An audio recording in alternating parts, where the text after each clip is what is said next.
Welcome back, Mr. Goodberry. The First Star Logistics studio is fully equipped and ready to record.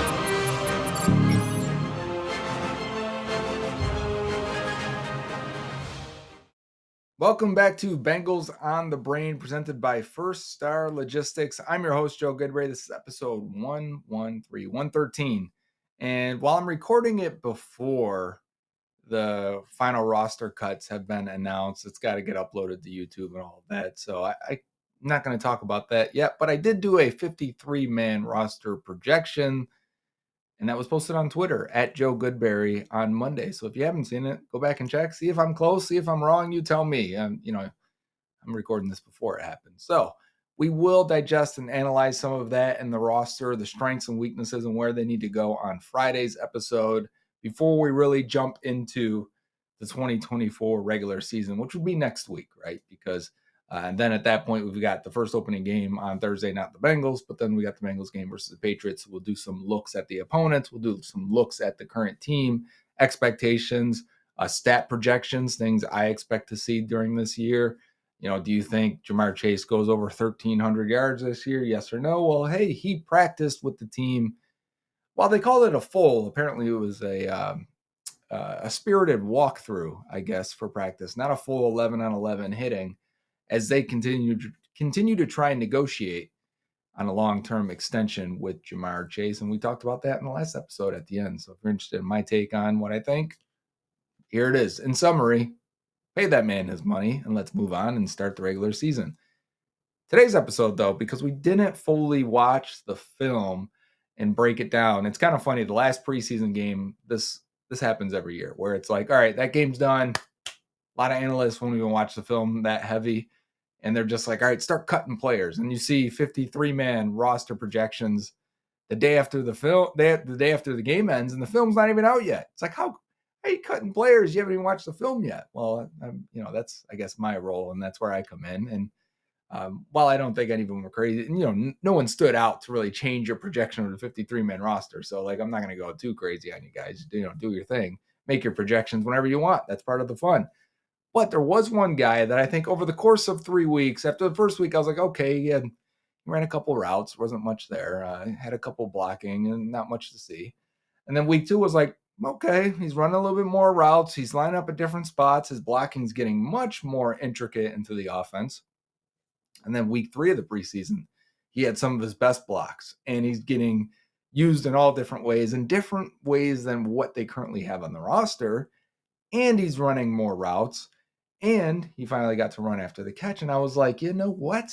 If this is, trending up in the right direction the way it seems in preseason, I think Erick All is going to have a decent rookie year, and I think he's going to be involved with this team early. And I was talking about this with Jermaine Burton. I was trying to think of which rookies will be active right away.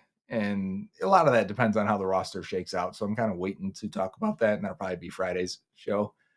But for me, I was like, I wouldn't be surprised if Erick All is active early in the season and Jermaine Burton is not. And I think All has a chance to be a big part of this offense because, number one, the tight end room is weird. While I like the tight end room, Hudson and Gesicki are glorified receivers. And then Drew Sample is a straight up blocker only. And then you got McLachian and All that are probably the only two-way players in the tight end room, and the rookies. So typically rookies at tight end don't have huge roles, or they're not great right away. Sans Sam Laporta last year, where he was fantastic right away, but he couldn't block that well, even though they asked him to block a ton. Probably could have saved some snaps on Laporta by not asking him to do that so much. But with Erick All, I see him providing a two-way player that they don't have. So we're going to watch the tape on that, and basically every big play he's had, not just big play, we're going to watch every single route, but we're also going to watch some of the key blocks he made, especially the last 2 weeks. And it'll give you an idea of what I'm talking about when I watched it all together. And I'm like, okay, yeah, I think this guy's ready to play and ready to help this team early. So here's the 7-minute video I've got queued up for us here. Is we've got Erick All coming in motion, and you're going to see this a bunch. Not only is he lined up like a slot receiver a lot, but they're going to bring him in motion, bring him into the backfield, and have him block across the line of scrimmage. And when you can do that with a guy, it's a sign, number one, this is an athlete. Not every tight end you can ask to block across the line of scrimmage. Now, I hope most of them are athletic in today's NFL, but the athletic guys oftentimes can't block or don't give all the effort, no pun intended, that you need. But Erick All gives all of the effort, and that's what we're going to see here as we're starting with my favorite block of the preseason here. Bang, right? Favorite from him. And coming across the line here, getting a running start and allowing Travion Williams to cut back behind you like that, that's good pop, man. That's what you want to see from Erick All. So again, you can see him right. He's looking inside. He's off the line of scrimmage. He's probably going to come down and block. You see Cam Grandy right here, the bigger of the depth tight ends they had this preseason. And they're basically going to switch as they block here. Grandy's going to climb up and get the middle linebacker.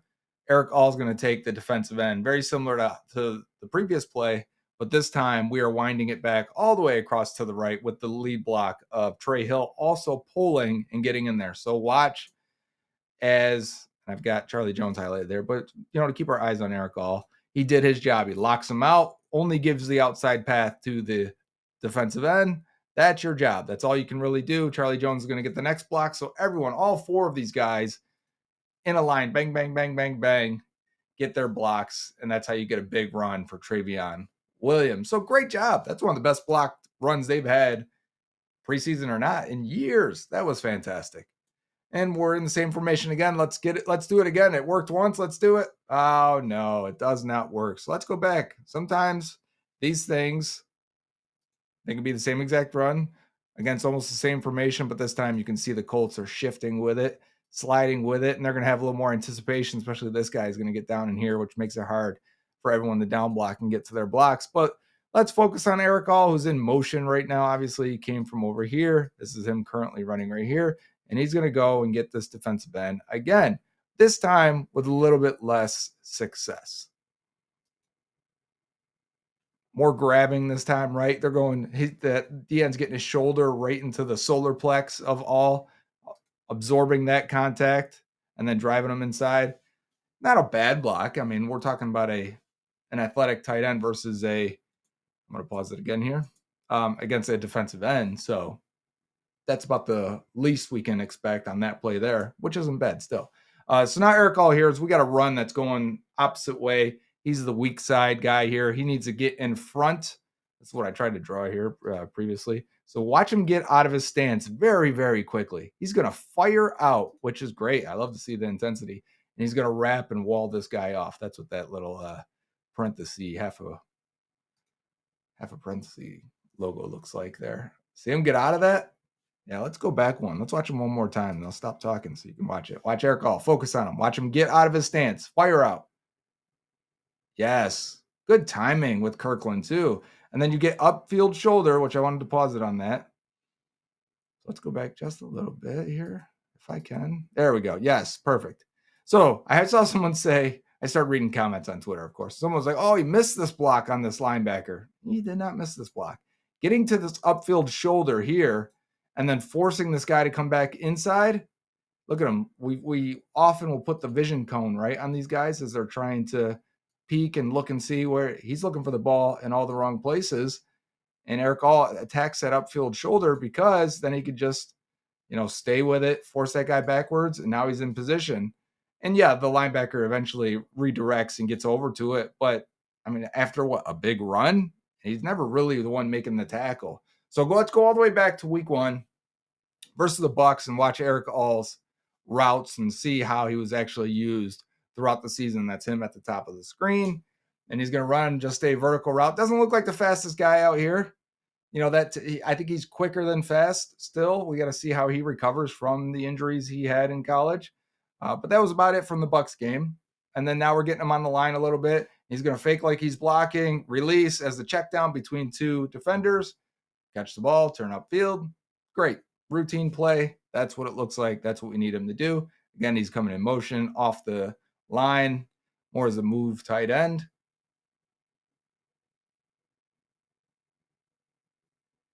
And he's going to block as we have a RPO going to left. So that's a built-in run with an RPO, right? Kind of a package play, pre-snap package play, I should say. or it's a screen on one side and a run. Very similar to earlier, right? The earlier play where he's going to fake like he's blocking. He's right here. He's going to fake like he's blocking and then hook up in the middle there just in case things broke down and you had to check, just sidearm it between some defensive linemen and get it to him. Again, he's at the end of the line. This time he's on the line, and we're going to release him upfield. And man, he got open there.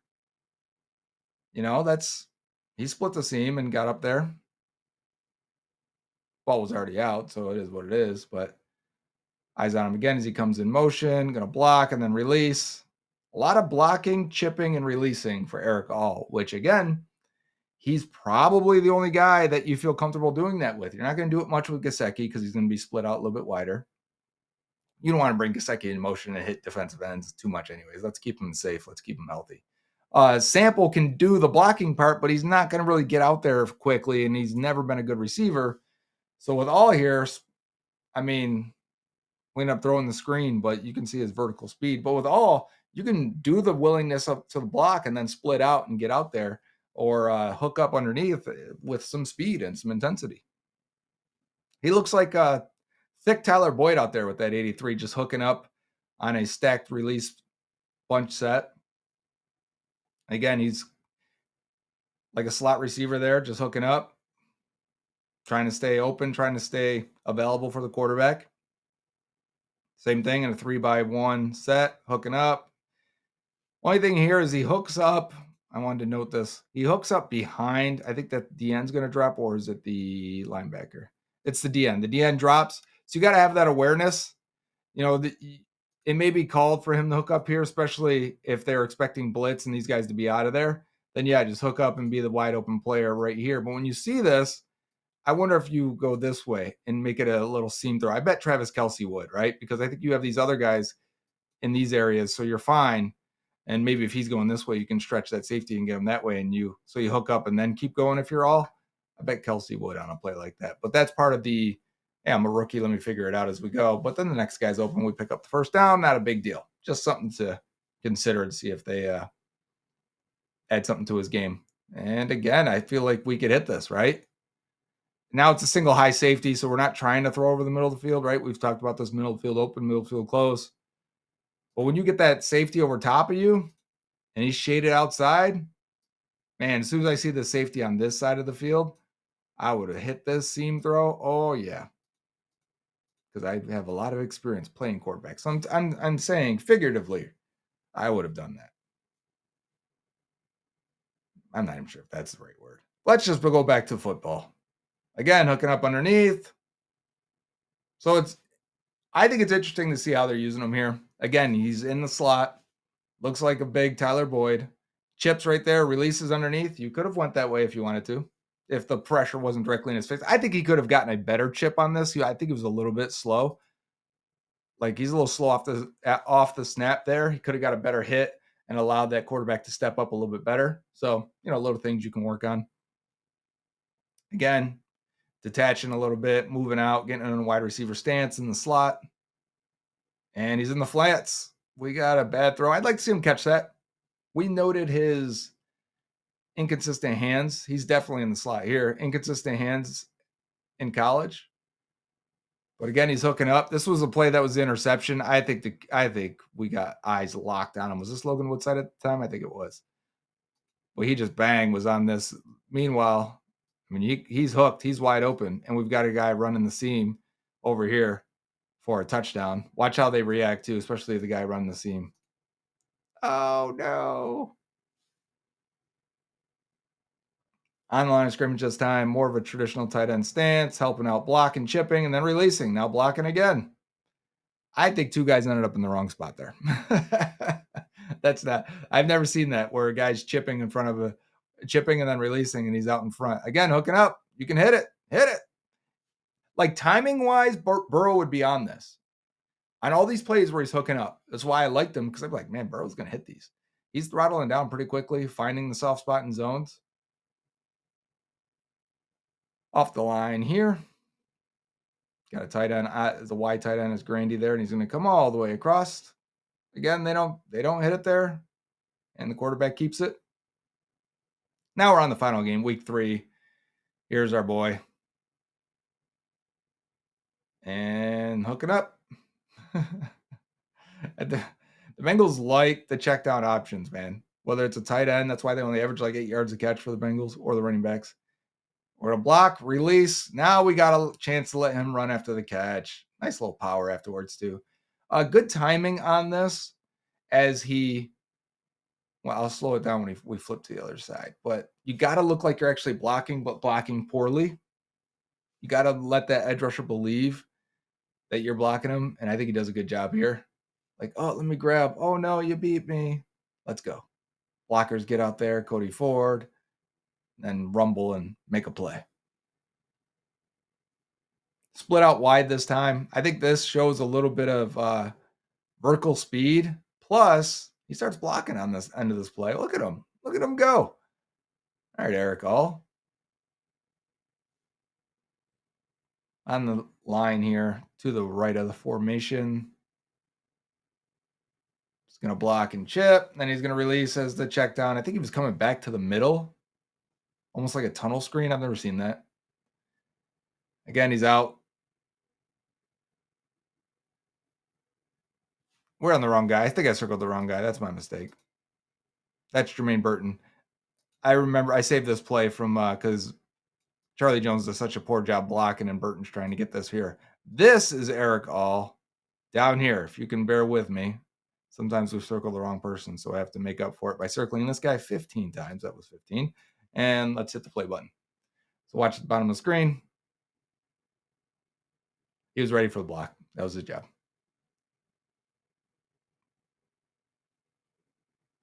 Back on the line of scrimmage this time as a tight end. So we've seen him split out wide. We've seen him in the slot. We've seen him in a bunch, in a stack. We've seen him on the line, off the line, in motion. He's off here. Helps chip a little bit, even though he doesn't make contact. And then releases for the check down. In the slot completely this time, to the left. And running vertically. And you can hit him. There's a window. And we get the check down to Travion Williams instead. Before we go back to some blocking plays that I liked, I want to get back to this one. And show it just a little bit right here. Bang. I mean, that ball, let's window throw this right now. That ball needs to come out.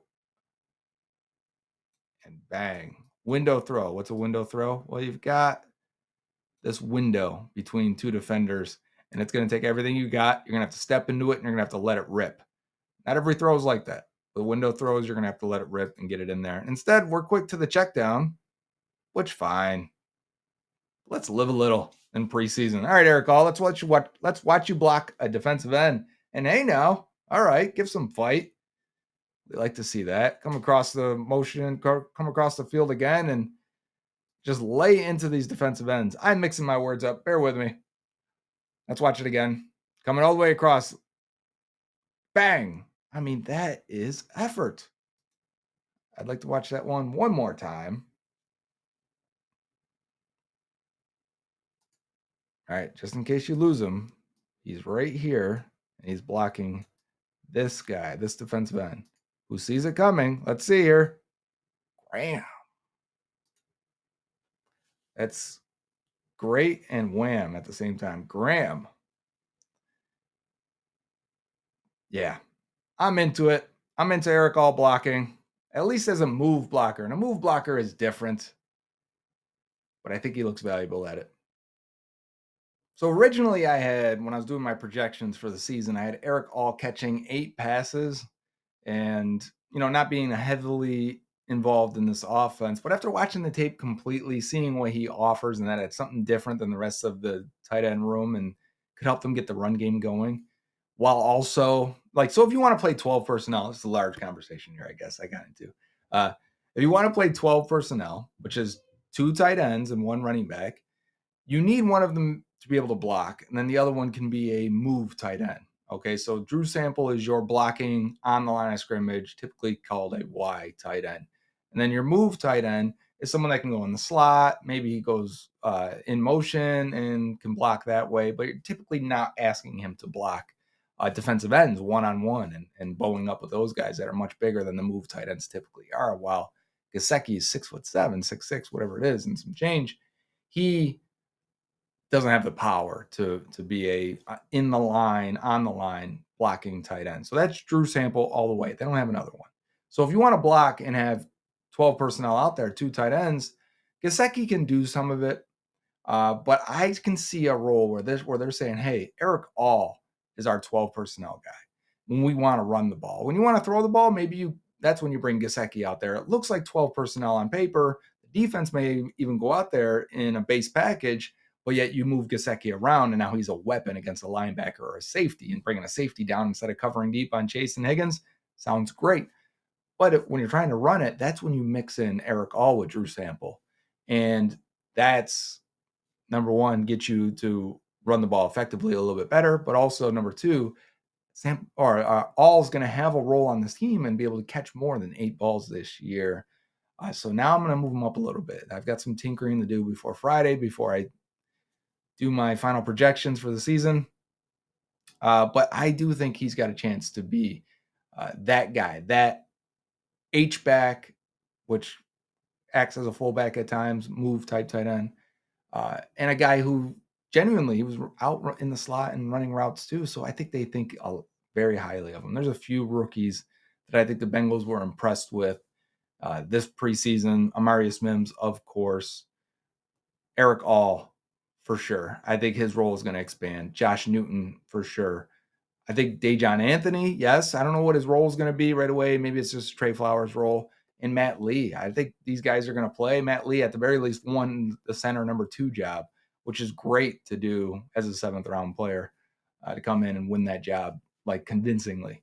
And people are already asking, like, when's he going to play? Well, he will eventually. We'll see how it goes. The development from here, at the very least, we knew he would be able to stick on a roster and get your depth elevated a little bit with some athleticism. But now, where does he go from here is a lot largely on him and circumstance and timing of it all. So we'll see on Matt Lee. But yeah, this was supposed to focus on Erick All, and I'm probably going to get him up to because I had Hudson with more catches than him. But then I thought Hudson could get cut. McLaughlin could be saved as the last tight end, and All would play, I think, over both of them. I got to do the snap breakdown still of what I think, but I think All is going to play the 3rd most snaps of any tight end, barring injury to the top guys.